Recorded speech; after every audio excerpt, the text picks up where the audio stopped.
Bonjour à tous et à toutes, bienvenue dans l'art du mentaliste. Je suis Alexis Dieu et comme chaque semaine, on se retrouve avec Taha Mansour. Hello, comment ça va? Ça va super et toi? Très, très bien. On parle de quoi cette semaine? Aujourd'hui, on va parler d'un événement particulier. Je vais te raconter une anecdote. Hem, moi j'ai fait pas mal de chant et de piano également et à un moment donné, quand j'étais plus jeune, quand j'étais adolescent, j'étais en train de m'entraîner, dans ma chambre, et j'étais en train de jouer un peu, piano et j'étais en train de chanter sur une musique qui était un peu difficile, avec des notes, tendues, assez aiguës et cetera et donc ça me demandait une vraie concentration sur moi-même et ma mère, rentre dans ma chambre et à la fin, elle me dit: «Pourquoi tu fais des grimaces quand tu fais de la musique? Tu peux pas t'empêcher de faire ça?» Et je fais: «Comment ça?» Elle me dit: «Bah ouais, bah tu mets, ton visage dans des manières cheloues et tu tournes ton corps et c'est pas joli. Il faudrait que tu restes droit, pendant que tu joues» et Mmh, je lui dis: «Bah je sais pas, j'y pense pas». Elle me dit: «Ah bah c'est pas bien.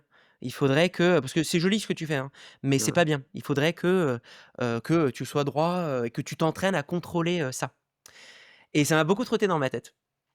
Et du coup, je vous pose une question, parce que c'était une question qui m'était venue. C'était: «Et si les grimaces n'étaient pas une conséquence incontrôlée de ça, mais étaient en réalité la chose qui me permettait, d'atteindre ces notes-là?» Je suis sûr que vous voyez de quoi je parle, même si vous n'êtes vous-même pas musicien, musicienne et cetera. Si vous êtes allé voir un concert, vous êtes allé voir quelqu'un qui se concentre, vous avez dû voir ses yeux partir dans différentes directions, vous avez dû voir des grimaces, des tensions dans le corps qui s'exerçaient, des mouvements qui se créaient. Vous tapez juste chef d'orchestre, sur internet et vous voyez exactement de quoi je parle. Il y a quelque chose qui s'incarne en nous et pendant beaucoup de temps, on pensait que, ces grimaces-là, ces gestes-là et cetera étaient des conséquences, du coup, incontrôlées de ça. Bah, peut-être pas. Peut-être qu'en fait, ces grimaces sont en réalité la cause de ces phénomènes-là, sont en réalité la chose qui permet à cette personne-là de se comporter de cette manière-là et de Mmh, réussir ces tâches incroyables. Ça paraît étrange, hein, mmh, on est d'accord? mmh. Mais du coup, je vais vous faire un petit jeu avant de rentrer dans ça, parce qu'on va découvrir la cognition incarnée. Et donc, je vais Génial. faire un petit jeu et Alexis, tu vas pouvoir jouer également. Je vais vous demander de penser, de vous rappeler du dernier repas que vous avez eu. Vous avez dû remarquer, moi je l'ai vu sur tes yeux Alexis, que vos yeux ont dû décrocher un peu, sont partis un peu quelque part. Toi, elles sont allées en haut, puis à droite et un peu comme quelque chose qui allait faire: «Tiens, qu'est-ce que j'ai déjà mangé?» et vous avez probablement dû faire ça. Je vais faire un autre exercice, j'aimerais que vous fassiez, 35 fois 4 dans votre tête. Reste quelques instants. Bon, normalement, on devrait y arriver à 140, si tout se passe bien. Ça passe Pareil, pas. vous avez dû si tout se passe bien, vous avez dû réaliser pareil que, que votre cœur a réagi d'une certaine manière. Alors d'un côté, on pourrait se dire: «Oui, du coup, c'est une conséquence à ça». Mais maintenant, je vous fais un exercice. J'aimerais que vous figiez vos yeux dans une direction. Ne les bougez pas. Figez votre corps. Imaginez que vous contrôlez ça et vous interdisez vos yeux d'aller d'un endroit ou à un autre. Maintenant, j'aimerais que vous vous rappeliez du dernier bouquin que vous avez lu et la première de couverture à quoi elle ressemble, sans bouger vos yeux. Pareil, on va aller plus loin, sans bouger vos yeux. J'aimerais que vous essayiez de faire 37 plus 49, sans bouger vos yeux. Pas évident, hein? Mmh. Comment tu l'as vécu toi, Alexis? J'ai l'impression que c'est plus dur, hein. Il y a quelque chose de plus difficile, hein, qui se Ouais, crée. Comme ouais. si on Ça n'arrivait semble pas à pas avoir cette impossible. Ouais, ça semble pas mmh. impossible, mais c'est vrai que c'est comme si l'information a été, plus loin, tu vois? Oui! Comme si on n'avait pas accès. La clé d'ailleurs pour l'addition que j'ai fait, c'est qu'il y avait une retenue, quelque chose qui est stocké pas de la même manière que les 2 premiers. Si je vous fais 12 plus 13, c'est plus simple à faire parce que je peux faire chacun individuellement. Mais le moment où il y a une retenue, le moment où je dépasse, le moment où je dois faire un calcul qui est plus complexe que juste faire 2 additions qui sont stockées dans une mémoire automatique, parce que 3 plus 5, j'ai pas besoin de les faire sur les mains, c'est juste de la retenue et de la mémoire directe, ça devient plus compliqué. Cette chose-là a été intuitée un peu dans les premiers écrits de la PNL.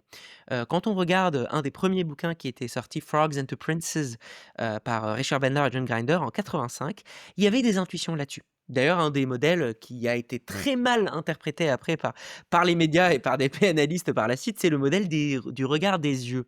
Bien sûr. Pour les personnes qui s'intéressent un peu à la PNL, vous avez dû déjà voir ce truc-là de: «Si je regarde en haut à droite, c'est que je mens, je regarde en bas à gauche, c'est que je dis la vérité», et cetera. Pas du tout. Dans le premier bouquin, quand on regarde le paragraphe qui a été lui-même écrit par Bandler et Grinder en 85, ils disent: «D'expérience, on a l'impression que, pour une personne donnée, elle va chercher l'information, littéralement avec une direction, en fonction du sens, prioritaire, donc du VACOG, c'est-à-dire visuel, auditif ou kinesthétique en gros, heu par rapport à elle, et que chaque personne avait son propre système d'association. C'est-à-dire que, moi, si je vais essayer de me rappeler d'un truc visuel, ou si je vais me concentrer sur un son, ou si je vais me concentrer sur une sensation, probablement mes yeux iront pas dans la même direction. Et juste après, ils ont mis un modèle, mais qui a été généralisé d'une manière absurde, où ils ont juste dit: «D'expérience, pour des personnes caucasiennes de notre entourage, main droite, droitier, ce qu'on a remarqué pour la majorité d'entre eux, c'était en haut à droite, c'était du visuel rappelé, en haut à gauche, c'était du visuel imaginaire. À droite, sur le côté, c'était plutôt, un son, ou à gauche aussi, et en bas, c'était plutôt le kinesthétique». Kinesthésique. Mais il y avait tout ce cadrage-là de, en fait, ce schéma-là n'était qu'un exemple d'une généralité qui est remarquée. Dans tous les cas, ils ont intuité un peu ça, qui s'est après développé plus précisément à partir des années de 91, plus précisément, avec le développement de la cognition incarnée. Mais alors, qu'est-ce que c'est cette cognition? Là, vous devez vous dire: «Mais c'est très étrange». Ça doit paraître un peu étrange de vous dire que c'est le corps qui permet, de réfléchir. Oui, Heu parce que du coup, pour les auditeurs, incarner, c'est incarner dans le corps, sous-entendu. Exactement, incarné dans la chair. Mmh. Cognition incarnée, c'est un modèle qui s'est développé, qui dit que le comportement, les actions, le mouvement, le ressenti n'est pas une causalité, n'est pas une conséquence, pardon, d'une cognition, un peu, qui serait, abstraite, comme si la pensée était abstraite, et qu'ensuite ça générerait le comportement. Donc je pense, ensuite je me comporte, mais qu'en réalité, la le mouvement, l'action, c'est ce qui permet à la cognition d'exister. Et là, pour les blocages, on peut se dire: «Mais c'est très étrange», et c'est vrai que c'est quelque chose qui est peu répandu aujourd'hui, ou en tout cas qui se répand de plus en plus. Revenons un peu dans l'histoire. Au XXe siècle, depuis, l'âge des temps, depuis même Aristote, on avait toujours des intuitions sur l'importance du corps dans la pensée. Ça existe. On remarque Aristote qui dit, «Penser pour être créatif». On parle de Kant qui, parle des émotions, et leurs liens, physionomiques au service de la pensée, et cetera, et cetera. Donc c'est quelque chose qui a beaucoup suivi dans le temps, mais au XXe siècle, il se passe quelque chose d'assez fort, une dissociation esprit-corps. D'accord. Et cette dissociation-là se dit: «Non, on va étudier le corps tel qu'il est et on va étudier l'esprit tel qu'il est». Les psychologues et les psychanalystes, et cetera, étudient la pensée comme la pensée. Quand on regarde les travaux de Freud, on est beaucoup sur la pensée abstraite, la pensée par les mots, que les mots définissent la pensée, comme s'il y avait un espèce de truc qui existait là, qui était impalpable. Et ensuite, il y a le corps de l'autre côté, le corps qui souffre, le corps qui s'émeut, le corps qui bouge, le corps qui agit, et que les 2 étaient séparés. Probablement, cette dissociation-là évolue très fortement avec la montée de tout ce qui était système automatisé et informatique. On avait de plus en plus de processeurs, d'éléments qui traitaient les données, et donc automatiquement on commençait à avoir un sorte de langage informaticien pour le cerveau. On parlait de programmation du cerveau, on parlait de programme, de reprogrammer le cerveau avec l'inconscient, des tâches sous-jacentes de l'inconscient. Enfin, il y a vraiment un espèce de discours qui s'est développé qui était très, autour de l'informatique. Oui, même de programmation neurolinguistique. Bah, par exemple, oui, absolument, programmation neurolinguistique, on est en plein dans cet élément-là d'informatique, du coup. Et du coup, l'idée, c'est de se dire: «Tiens, la pensée est abstraite, c'est quelque chose que je ne peux pas toucher, Mais par contre, le corps, c'est quelque chose de palpable. Bon, il y a un lien entre les 2, hein, mais les 2 sont dissociés. Mmh. Vient un changement fondamental de paradigme en 91, avec un bouquin qui change tout, qui s'appelle The Embodied Mind, écrit par Francisco Varela, qui est un philosophe, biologiste et neuroscientifique, vénézuélien, ou brésilien, pardon, qui écrit ce bouquin-là et qui remet drastiquement en question cet élément-là et qui utilise pour la première fois The Embodied Mind, ou en tout cas cognition ou esprit incarné dans la traduction en français, et qui sous-entend que le corps, c'est ce qui permet à la cognition d'exister, et qu'en fait, en bloquant le corps, on bloque la pensée. Ce qui est assez révolutionnaire.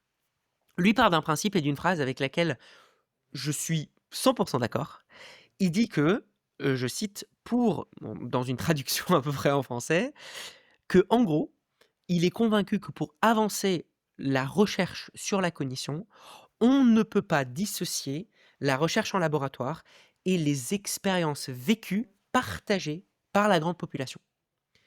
Et lui est persuadé d'une chose, c'est que le corps et l'esprit, surtout l'esprit étant quelque chose de très complexe, que le laboratoire ne pourra jamais exprimer et expliquer dans toute sa complexité, la grande population gagnerait à étudier les recherches et les résultats des recherches faites en laboratoire, et Et les inversement? scientifiques de laboratoire, Mmh. ouais, voilà, et les scientifiques gagneraient beaucoup à apprendre ce qui est raconté. Et comment est-ce qu'on étudie ce qui est raconté? Bah, par les cultures, par, les pratiques qui sont partagées, et notamment lui étudie énormément les pratiques de pensée et les modèles bouddhistes, et essaye de faire un lien entre le bouddhisme et sa manière de percevoir, les différents, centres d'énergie, leur manière de communiquer avec le reste du monde et cetera, et ce lien entre ça et les recherches en neurosciences et ce qui est en tout cas OK. développé dans le laboratoire.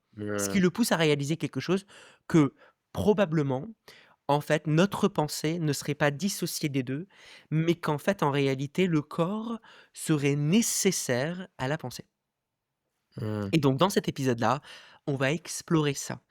Parce que ça va nous permettre et ça va vous permettre de mieux comprendre votre pensée et de mieux comprendre qu'est-ce qui la permet d'agir.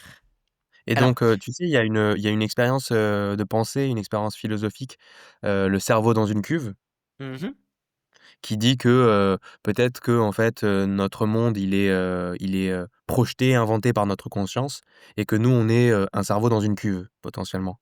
C'est un peu du même acabit que peut-être qu'on vit dans une simulation en fait, en gros. absolument. Hem, Est-ce que du coup, selon, la théorie de la cognition incarnée, c'est pas possible qu'on soit un cerveau dans une cuve parce que notre cerveau pourrait pas penser s'il était juste dans une En cuve sans fait, corps? ouais, c'est un très bon exemple.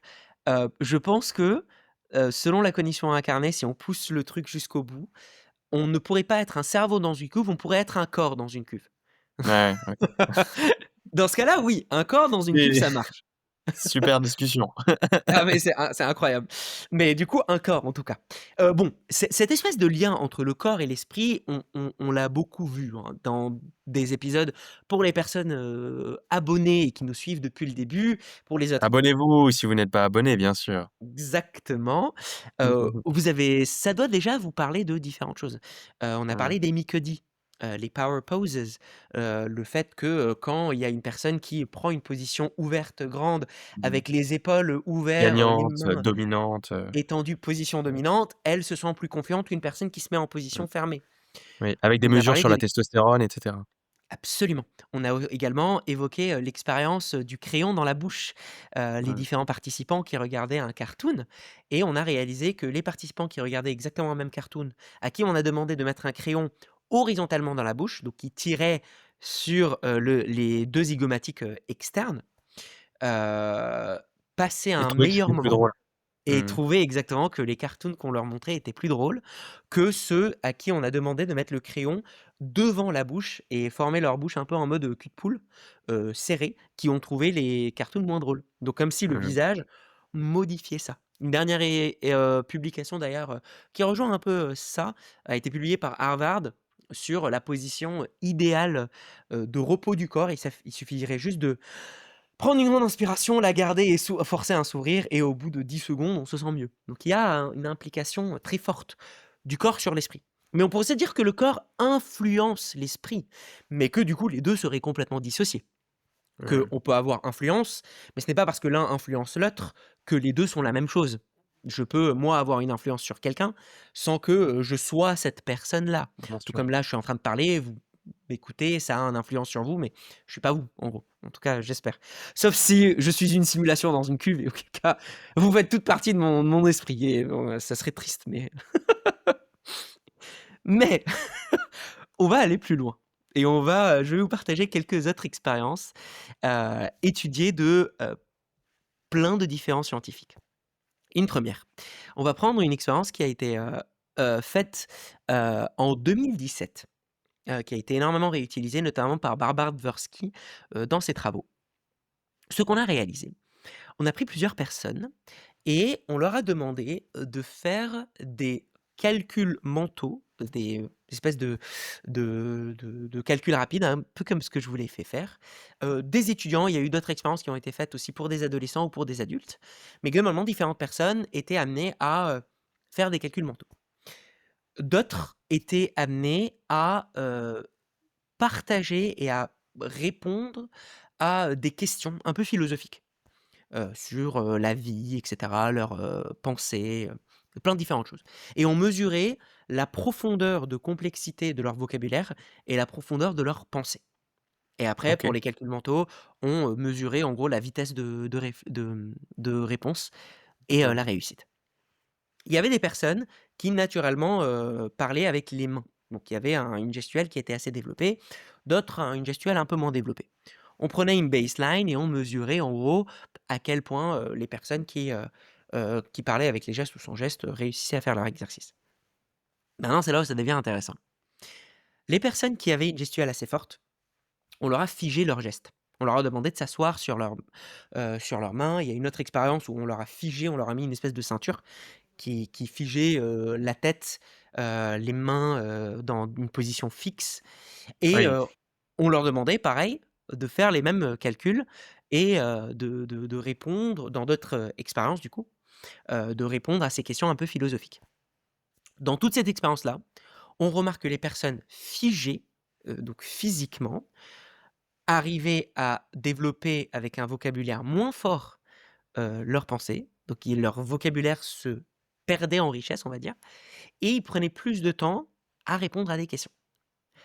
Bon, là, on pourrait se dire: «Oui, mais parce que c'est très dérangeant, en fait, d'être, Mmh. figé comme ça». Mmh. Donc est-ce que c'est pas Ah, juste que juste, tu as donc ce qu'on a mesuré, c'est que les personnes qui naturellement font moins de mouvements ont aussi moins de n richesse dans leur vocabulaire? Ou pas? non, ça, c'est une autre étude, mais j'en Ah oui, parlerai d'accord. après. Là, pour l'instant, Parce je que parle justement, je me uniquement demandais de si réciproquement, du coup, tu vois, des personnes si on avait mesuré que, ces personnes qui font moins de mouvements, si on leur, fait faire plus de mouvements, tu vois? bah, tu anticipes la suite. OK. Justement, en étudiant ces premiers résultats-là déjà, et d'ailleurs, c'est ce que je vous raconte est un mélange de plusieurs différentes études, tout Oui, sera dans la description. bien sûr. Mais donc Comme d'habitude d'ailleurs, hein, si jamais vous cherchez les sources de ce que nous partage Taha, c'est toujours dans la description. bien sûr. Donc effectivement, le 1er, c'est qu'en leur figeant leurs mouvements à ces personnes-là, ils arrivaient de moins bien à développer leurs pensées et à faire des calculs mentaux rapides. Donc première intuition, on pourrait se dire: «Oui, mais en fait, bloquer quelqu'un dans une position, c'est dérangeant». Donc est-ce que c'est pas juste que la personne est gênée, en fait, comme, quelqu'un qui viendrait, vous chatouiller pendant que vous réfléchissez? Et bah, justement, tu as anticipé la suite. Qui est que, pour des personnes qui avaient un faible langage non verbal pendant qu'ils réfléchissaient ou qu'ils pensaient, on leur a forcé à faire des gestes arbitraires, truc de, vous levez, vous baissez la main et cetera. Et ben, ça a accéléré leurs pensées OK, et ça impressionnant. a enrichi leur discours et ce OK. qui est assez Que dingue. Ah oui, parce qu'on aurait pu se dire, pour une personne qui fait pas beaucoup de mouvements, c'est gênant du coup de lui dire: «Fais des mouvements». Mais en fait, il se trouve Exactement. que du coup, on mesure que c'est pas le cas. OK. Et d'ailleurs, les Impressionnant. personnes étaient gênées, hein, c'est-à-dire que vous demandez à quelqu'un qui est timide ou qui parle pas trop avec les gestes, de faire des gestes artificiellement, c'est compliqué. Mais en fait, ça a facilité la pensée. Comme si le mouvement avait débloqué une faculté de pensée que ces personnes-là n'avaient pas avant. Ce qui est assez dingue, Mmh. hein. C'est assez, Mais attends, tu sais, il y a des, il y a des coachs, oraux qui disent que, tu sais, il faudrait, montrer l'intérieur des mains pour, s'attirer la confiance du public, ce genre de trucs-là, tu vois? En fait, si ça se trouve, ce qu'eux, ils observent quand ils font leurs mouvements avec les mains, ça a rien à voir avec le fait que ce soit à l'intérieur ou l'extérieur des mains ou quoi, c'est juste le fait qu'ils fassent des mouvements, donc du coup, ils s'expriment mieux, donc du coup, ils attirent plus la confiance du public, si ça se trouve. C'est complètement possible. C'est et en fait, il y a un fort lien entre justement les gestes et la confiance en toi parce que tu arrives à développer une réflexion plus poussée, parce que du coup et comme tu arrives à faire une réflexion plus poussée, tu arrives à transmettre plus de choses et j'en parlerai tout à l'heure aussi. C'est pas impossible que non seulement les gestes permettent, nous, de mieux développer notre pensée, mais permettent aux autres de mieux comprendre notre pensée. Comme OK. si il y avait une pensée cachée qui était accessible que par l'observation d'un autre corps. Et ça, Mmh. j'y arriverai tout à l'heure, mais absolument.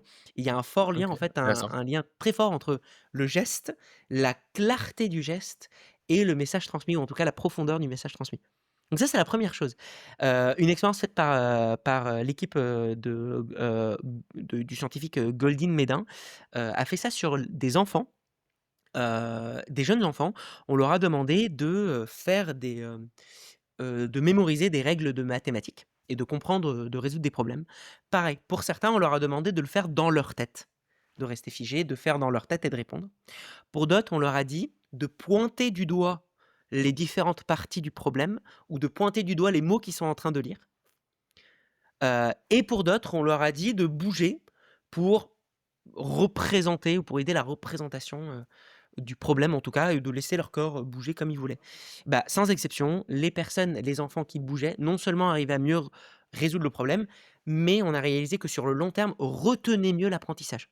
Mmh. Donc non seulement le geste permet une meilleure faculté de réflexion, mais également permet une meilleure faculté de mémorisation. Mmh. Donc Comme c'est à court si terme et à long terme, c'est plus pertinent de faire des gestes. Exactement. Donc forcément, ça veut aussi dire quelque chose de très fort. Ça veut dire que des personnes qui sont passifs, installés dans une salle de conférence, qui sont que assis en train de regarder, retiendront beaucoup, beaucoup, beaucoup moins bien l'information transmise que s'ils avaient la capacité de bouger. Mmh. D'une certaine manière, ça ne veut pas dire danser, mais ça veut dire bouger. Ça veut dire Oui, parce que permettre un mouvement. ça me fait penser à plusieurs choses parce que tu sais, dans les ça on le mesure que dans les classes qui sont plus organisées en îlots, par exemple, Ouais, plutôt que le cours magistral vraiment à l'ancienne où, tu as pas le droit de bouger de ta chaise et cetera. Ça déjà, ça marche mieux d'être dans la collaboration où tu vas faire en sorte que tes élèves trouvent la réponse plutôt que, ouais. de leur faire des calculs et de leur donner, la connaissance vraiment de façon, horizontale. Ça me fait penser aussi à, tu sais, moi quand j'étais petit, j'entendais les profs parfois dire, «Ça sert à rien de regarder au plafond, parce que la solution n'est pas écrite au plafond», tu sais? Et ben en fait Heu, si. bah, oui, En littéralement. fait, c'est pas impossible que ça soit le cas. Mais c'est vrai qu'il y a un truc un peu de on pousse les gens un peu à être hyper formatés de il faut pas que tu regardes ailleurs. Pour être poli, il faut regarder la personne droit dans les yeux. Il y a un peu un formatage du geste et qui du coup, selon ces différentes études-là, montre un formatage de l'esprit aussi. Ce qui est assez dingue. Il y a un lien hyper fort sur l'apprentissage et la capacité de réfléchir. Et est-ce que tous les gestes se valent? Parce que là, tu vois, tu as donné des exemples dans lesquels, bah, par exemple, la personne, elle montre du doigt en même temps les mots qu'elle lit et cetera. Est-ce que comment ils ont choisi ces gestes-là dans leur, recherche? C'est arbitraire? Ils se sont dit que ça pouvait être pertinent? C'est quoi? Alors, quand on regarde la littérature qui existe autour de ça, c'est d'ailleurs des études qui sont très récentes encore une fois. C'est une, science ou un modèle de pensée qui s'est développé dans les années 91 et où toutes les grosses révolutions se Mmh mh. font, les années 2010-2020, enfin, on est dans ces eaux-là. Heu, Quand j'ai lu, la littérature là-dessus ou en tout cas différents articles, il y a différents choix qui sont mis en place. Certains sont juste dans l'objectif de tester les gestes pour les gestes. D'autres essayent de mesurer la différence des gestes et un autre lien qu'on remarque, c'est que les gestes associés contextuellement à la tâche en question permettraient de mieux le comprendre. C'est-à-dire, faire des gestes avec son pied pour mesurer des distances serait plus efficace que faire des gestes avec sa tête. OK. Non Ça mais semble si logique. mais ce qui est assez ça semble logique et en même temps, c'est quelque Ouais, chose d'assez fort. ouais. Pareil, faire des gestes avec ses mains pour, penser à des actions d'échange, par exemple, de mouvements et cetera, était plus efficace pour et c'était une des études que j'allais parler après. Ils ont mis des 2 types de problèmes. Un type de problème où, des personnes devaient résoudre des problèmes mathématiques qui parlaient de transmission, d'objets, genre un objet qui doit aller d'un endroit à un autre, de déplacement et tout. OK. Et un autre où ils devaient, visualiser des concepts, des symbolisations de concepts.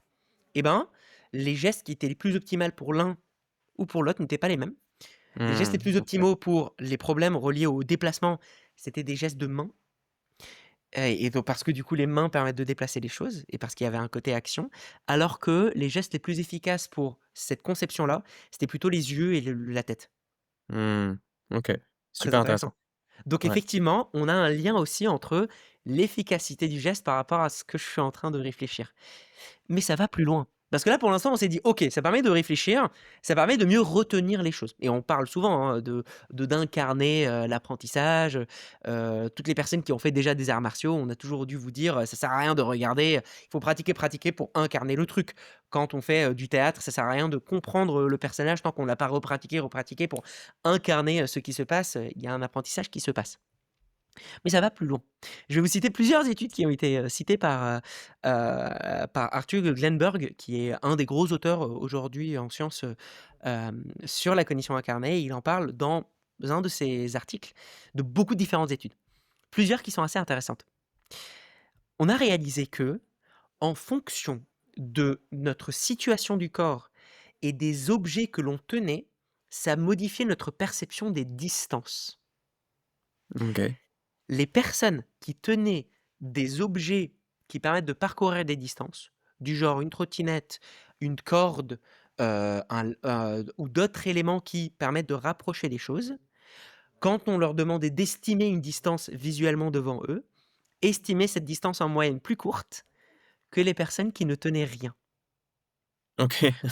À l'inverse, et c'est là où ça devient intéressant, les personnes à qui on leur mettait un sac à dos considéraient les distances plus longues. Et estimer les OK. distances plus longues.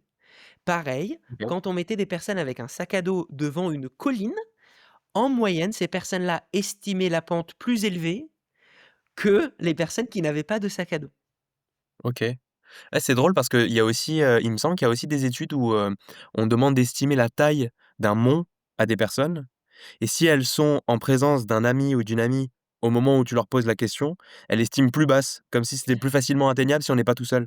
Exactement. Donc en fait, le corps et le contexte autour changent notre compréhension du monde, littéralement. Parce que quand on parle d'estimation de distance, c'est vraiment une compréhension du monde. Donc c'est même plus une Mmh. histoire de calculer. Là, c'est une histoire de vraiment comment est-ce que j'analyse le monde autour de moi. Et ça, c'est modifié. Une autre, et c'est là où c'est assez, incroyable, les personnes qui ont perdu leur faculté de marcher, perdaient également la faculté d'estimer correctement les distances. OK.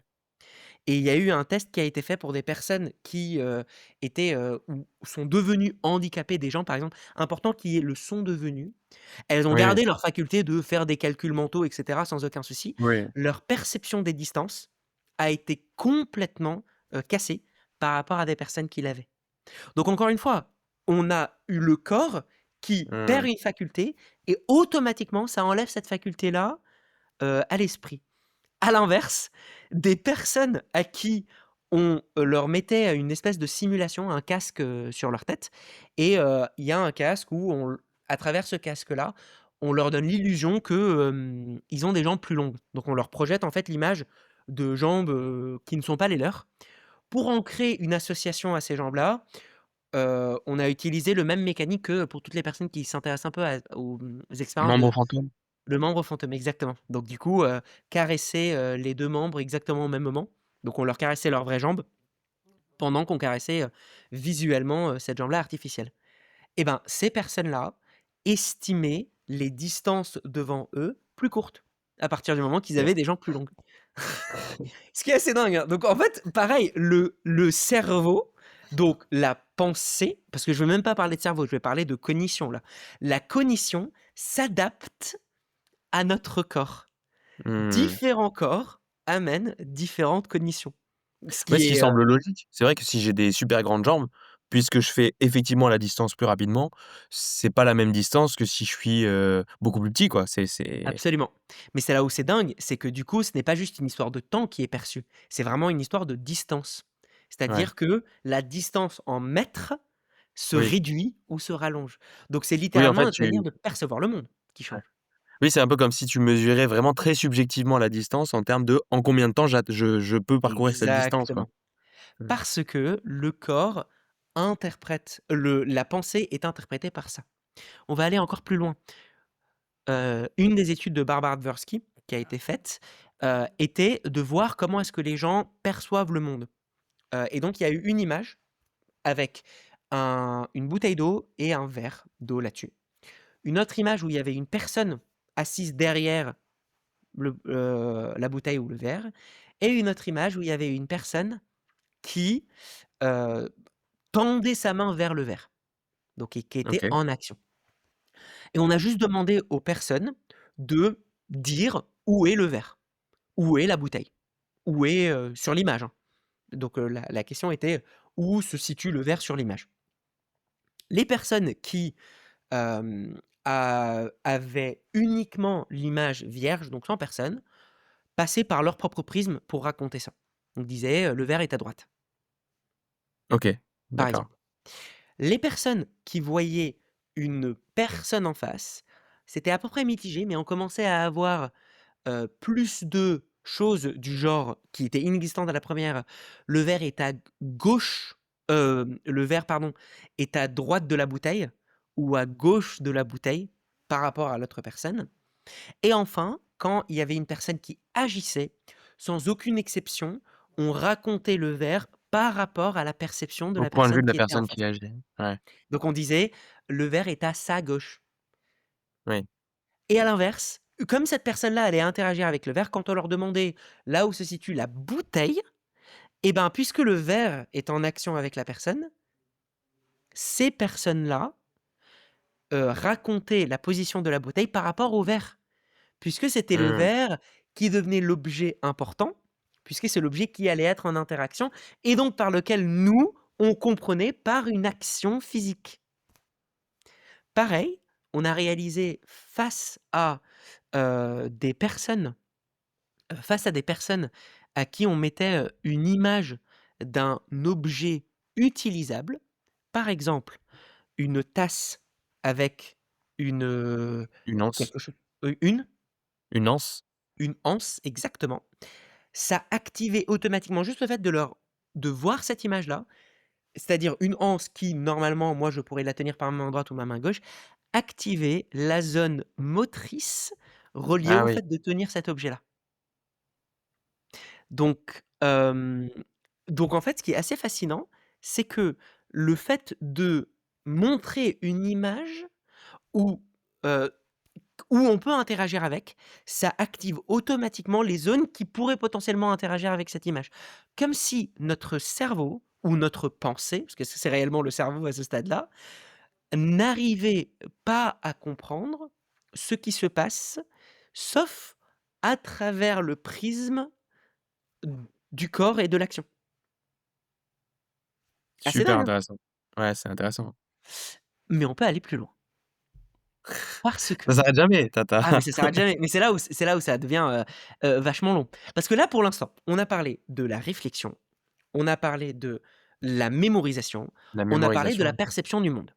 ouais. Mais on pourrait se dire pour toutes les personnes qui, parce que pendant beaucoup de temps, il y avait ce modèle-là de, en fait, la pensée, c'est les mots et du coup, on pourrait se dire: «Oui, mais du coup, peut-être que pour les actions, les choses actionnables, pour la réflexion, oui, OK, on passe par le geste et que la cognition est incarnée, mais, est-ce qu'au fond du fond, notre pensée, c'est pas des mots?» Parce que Mmh. moi, quand, par exemple, je pense, bah, je pense avec des mots, je visualise des images et donc ça génère pas tant que ça, des actions. Eh ben, pas sûr. Et donc là, on va voir que potentiellement, les mots sont en réalité des activateurs d'action, minimes ou infinitésimales, pas perceptibles, dans notre corps et que c'est quand même malgré tout le corps qui réfléchit. Ce qu'on va voir là, c'est comment potentiellement les mots sont perçus, par, le corps et comment est-ce que en fait les mots sont éventuellement incarnés en nous. Je vais vous parler d'une étude, 2002, Glenborg-Rachak, Rachak, pardon, qui a fait une expérience qui s'est appelée ACE, Action Sentence Compatibility Effect. Le lien entre l'effet de compatibilité entre l'action et les phrases. Et OK. donc, je vais vous faire vivre ce qui s'est passé. On demandait à des personnes, heu, on montrait à différents participants une phrase.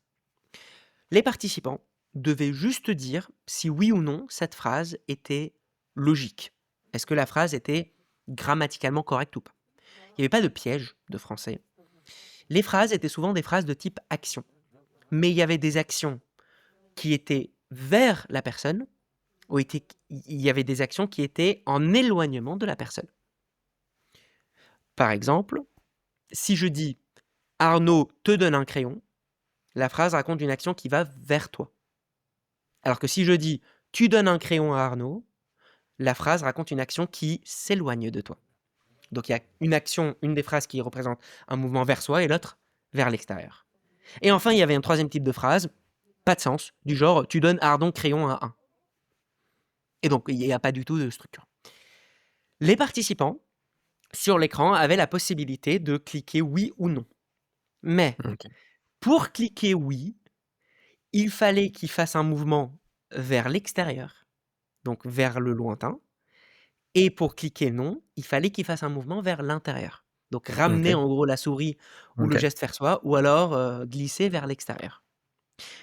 Et on a juste vu, et on leur demandait juste, est-ce que la phrase qu'on vous montre est logique?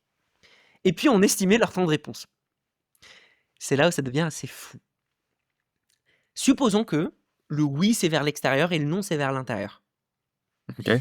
Les personnes pour qui on donnait une phrase juste qui racontait un mouvement vers l'extérieur répondaient plus rapidement que les personnes à qui on montrait une phrase juste avec un mouvement vers l'intérieur. Quand c'était concordant, du coup? Quand c'était concordant, oui, oui, oui.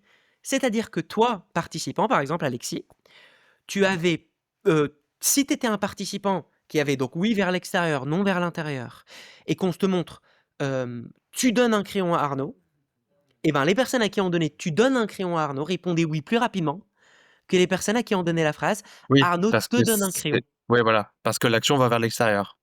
Alors que Donc la c'est phrase c'est comme si raconte ça une me action faisait vers déjà faire l'intérieur. le mouvement, en fait, Exactement. Comme OK. si ton cerveau, ou je vais arrêter de dire cerveau, ta pensée pour Se préparer.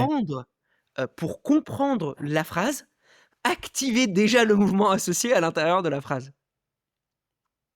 Ce qui est assez dingue et pareil, les phrases non concordantes du coup et on a testé dans les 2 sens, hein, donc il y avait pas une histoire de intérieur ou extérieur, c'est qu'on a aussi testé le oui vers l'intérieur, le non vers Bien sûr, l'extérieur. évidemment. C'était pareil. Les personnes avaient toujours plus de mal à répondre la réponse qui allait dans le sens opposé Opposé. du sens inclus dans la phrase. Donc, comme s'il y avait une partie d'eux qui, lorsqu'elle lisait la phrase, faisait déjà ce mouvement-là. Et du coup, le fait de répondre à un oui, il y a quand même un truc de ah, je vais vers l'avant et ensuite je dois reculer pour répondre. Ou alors je recule pour comprendre la phrase et ensuite je dois avancer. Ce qui est assez extraordinaire, hein, moi, je trouve, C'est super en intéressant. termes Mmh. d'analyse. Et il y a eu plusieurs autres expériences qui allaient dans ce sens-là. En 2008, on a réalisé que potentiellement, les mots sont compris par notre action derrière et qu'on arrivait moins bien à comprendre les mots qui étaient associés à des actions qu'on n'avait plus la capacité de faire. Une expérience qui a été faite en 2008 a demandé à des personnes de bouger des objets de droite à gauche avec leur main droite, mais ils devaient, genre, prendre plein de petites, billes ou je me rappelle plus c'était quoi, mais c'était des petits objets, ils devaient le prendre d'un container vers un autre, pendant beaucoup de temps. Donc ça épuisait, ce mouvement-là, en tout cas. Donc ça épuisait le mouvement de droite à gauche. Mmh. On leur a mis face à des phrases et on leur demandait de comprendre les phrases. On a réalisé que, uniquement pour les phrases qui contenait la direction du mouvement qui avait été épuisée, les Épuisé. gens avaient moins la capacité de comprendre cette phrase-là. Genre, la voiture tourne à droite, par exemple? Par exemple. Alors que, OK, ou plutôt les déplacements, c'est-à-dire, une personne marche de la droite vers la gauche. OK. Alors que toutes les autres directions, la voiture avance, le l'aigle vole et cetera, les personnes le comprenaient sans aucun souci. OK. Ah, c'est Comme super si, intéressant. en fatiguant l'action, on fatiguait également notre capacité à comprendre tout ce Mmh. qui est associé à cette action-là. Si, si, moi je trouve ça dingue. Ouais. Et ça relie très fortement, le lien, qu'on a fait avec, une autre expérience dont je vous ai parlé tout à l'heure. Le côté de les personnes qui perdent une capacité physique dans leur corps, qui deviennent, heu, qui n'arrivent plus à bouger, qui deviennent handicapés, Paralysé? ou paralysés, c'est ça, d'une partie de leur corps, perdent la capacité de connexion associée d'une manière contextuelle au mouvement ou à la capacité de perception ou à toute autre chose reliée à À cette cette partie partie. du corps-là. Mmh. Donc ça ne veut pas dire que ça enlève toute la cognition, mais ça veut dire que ça enlève la cognition associée à cette partie du corps-là. Donc ce qui est assez étrange, et on réalise que, pareil, beaucoup d'autres expériences montrent en fait des liens très forts entre la compréhension même de mots conceptuels et le mouvement qu'ils potentiellement génèrent, et que même notre conceptualisation de mots abstraits serait en réalité associée à une forme, de geste, de, positionnement dans l'espace qui simplifierait ça. Et moi d'ailleurs, c'est quelque chose que j'ai remarqué, mais sans comprendre en fait ça, en mathématiques. Quand j'étais en prépa, en maths sup, maths spé, on avait beaucoup de problèmes de maths, abstraites. Les moments où on avait les plus gros, wow effect de compréhension, c'était les moments où on arrivait à visualiser, ces choses abstraites-là comme des objets dans l'espace. Comme s'il y avait un truc qui s'ordonnait entre eux, et le moment où on arrivait à les visualiser dans l'espace et qu'on arrivait à nous les sentir, les toucher, bah, on arrivait à résoudre le problème beaucoup plus rapidement. Mmh. Donc il y a quelque chose de très fort, un lien très fort entre la capacité à réfléchir, à percevoir le monde, à retenir le monde, à interpréter le monde par le corps. Quand on bloque certaines des capacités du corps, on bloque aussi les mêmes capacités associées à ça.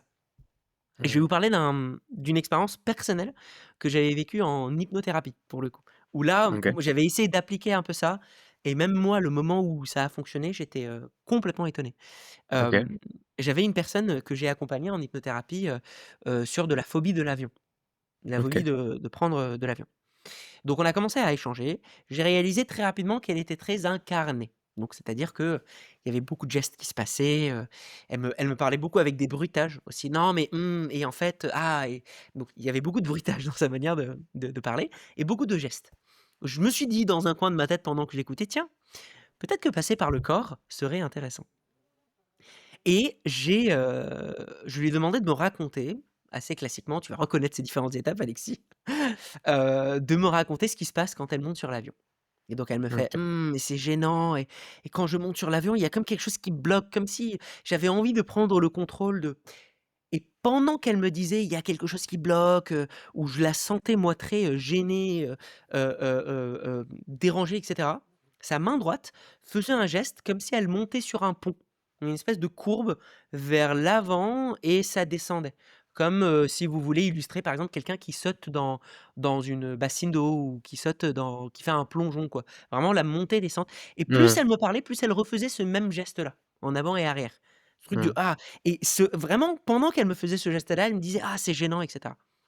Dans ma tête, je me suis dit: «Tiens, probablement que ce geste-là est associé à ce truc-là de, ou que sa cognition, en tout cas, incarnait tout ce qui représente le mal ou la phobie ou la gêne». On peut l'appeler comme on veut, mais peut-être que toutes les peurs, toutes les machins, toutes les réflexions, par ce geste-là.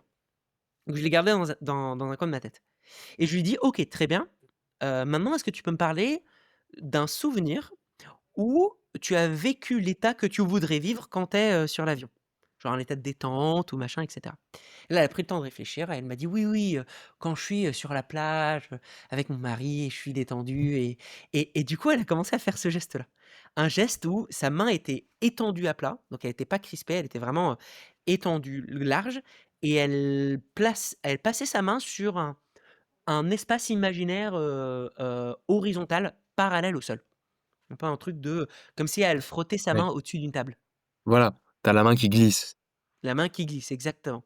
Et donc elle m'a fait: «Ouais, c'est cet état de détente et ouais, j'aime bien et j'aimerais bien vivre ça». Donc je lui ai dit: «Je vais garder ce geste-là en tête».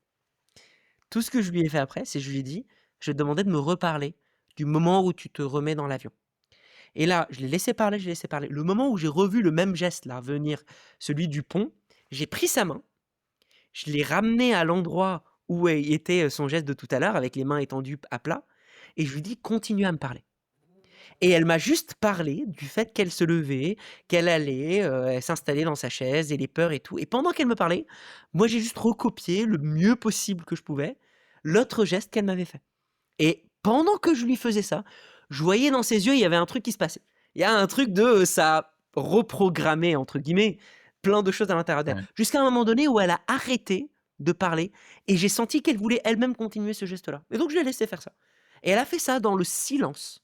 Elle avait les yeux ouverts, la bouche bée et juste elle passait sa main comme ça, exactement le même geste que tout à l'heure et juste elle était là pendant 5 minutes.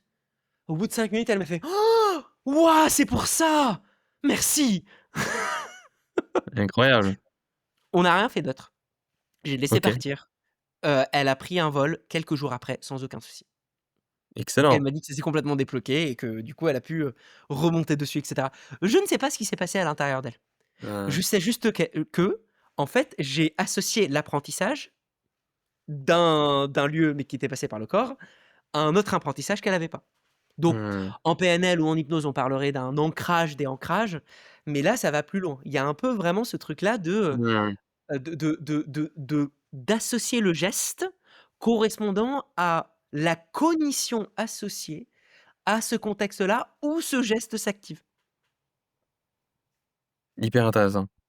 Et donc cette capacité-là, c'est une, capacité qui, je trouve, peut débloquer énormément de choses.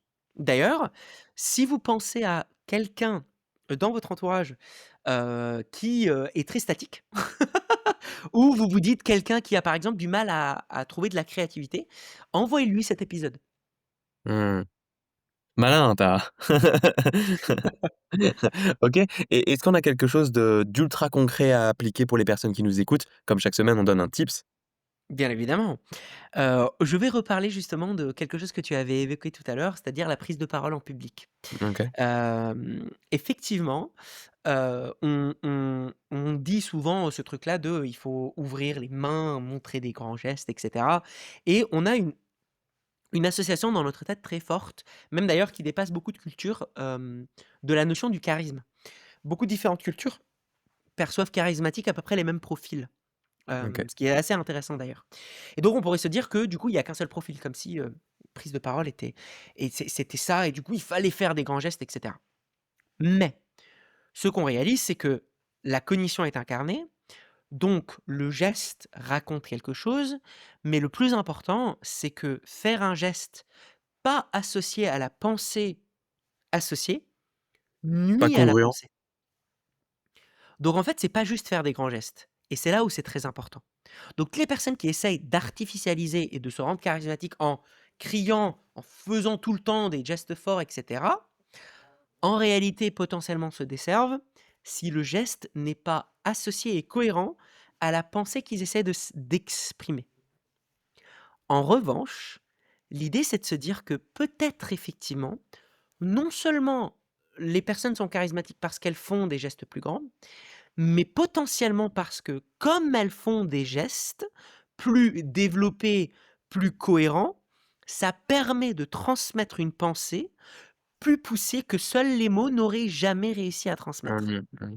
Et une étude qui a été faite, notamment, a montré que les enfants comprenaient différemment, les mots, avec des gestes associés ou non et agissaient différemment. Donc peu importe la clarté de la consigne, quand on associait des gestes, quand on faisait des gestes différents, il y avait une autre réalisation et parfois c'était à l'encontre de la consigne initiale, juste parce qu'ils avaient compris quelque chose de sous-jacent, qui est quelque chose de très fort.